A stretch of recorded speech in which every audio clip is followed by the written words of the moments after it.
Hey everybody, and welcome to my N5 series on the MPC Live. This is session 6.9, and we've been doing all kinds of stuff. So I'm just going to do kind of a recap real quick, kind of a reminder of why we've been doing certain things. So first thing, if I hit mute, here's all of the tracks. We've created 16 different tracks, and some of them have the same program, some of them we've copied, some of them have plugins, but this allows us to do all kinds of fun stuff where we can bring things in and out. And I'm going to turn art back on because we actually want that for the outro.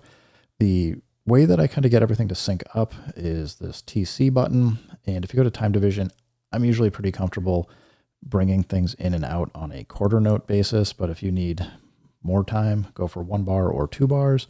If you're really good, you can go off or 16th notes or 8th notes. But that allows you to, it'll kind of delay when it's playing and won't come in until it's on beat. So good to know.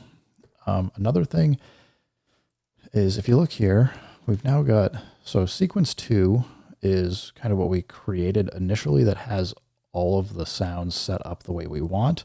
And to kind of create all this intro, drum A, build A, chorus A, drop A, then getting into build B, main B, chorus B, and drop B outro is just use the pencil here. I just kept copying. And then all I've been doing is, as I've been copying things, just been hitting the mute button and changing what is muted or unmuted. So if we go through the sequences, you can kind of see this is basically our song progression to work through. And that's kind of how it's going to work. Now, important note, I said this at the end of the video, but I just want to note again, the reason why this does work correctly, and it's just an MPC-ism, is you have to have the exact same program for each track as you copy it. So in track 1, it always needs to be, I mean, you could rename it, it could be kick and something else, but it has to have this drum program in it. You can't change. If we scroll through, I've got it so it says kick, and it's this hip-hop drum kit all the way through. If you don't do this and you have a different program in here from sequence to sequence, you're going to break yourself and drive yourself crazy, because it's going to, basically it picks whatever sequence, whatever drum or whatever program is in that track for that first track. And then as you kind of go through, it's going to just stick with it, even though you may change it in here. So just letting you know, this is kind of a old MPC behavior.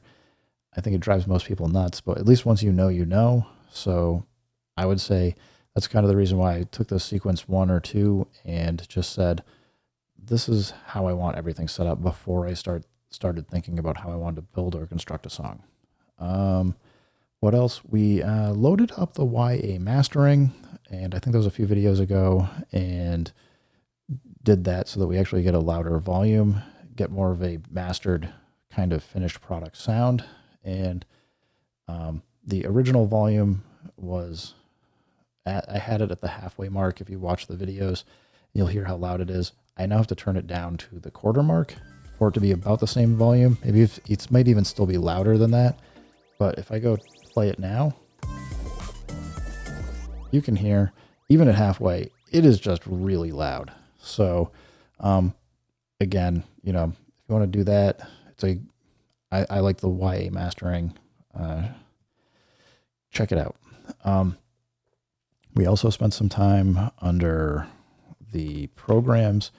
Some of the videos are showing just how, like, I kind of think about mixing the levels. For me personally, I usually try and get the kick and the bass to -9 dB roughly on the meter. And then I kind of have everything go lower than that over time, so that, well, not over time, but I mix everything lower, usually to like -20 dB, -30. You just kind of need to listen to it and you'll hear at least what sounds pretty decent, but you want to do that mixing before you get into the mastering.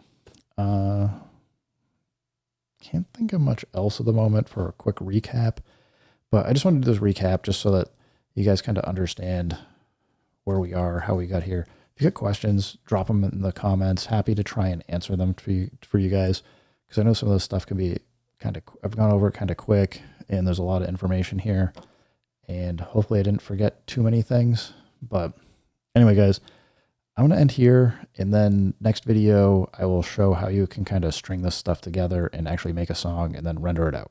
So for today, I'm going to say, everybody, keep having fun, keep making music. If it sounds good, it is good, and peace.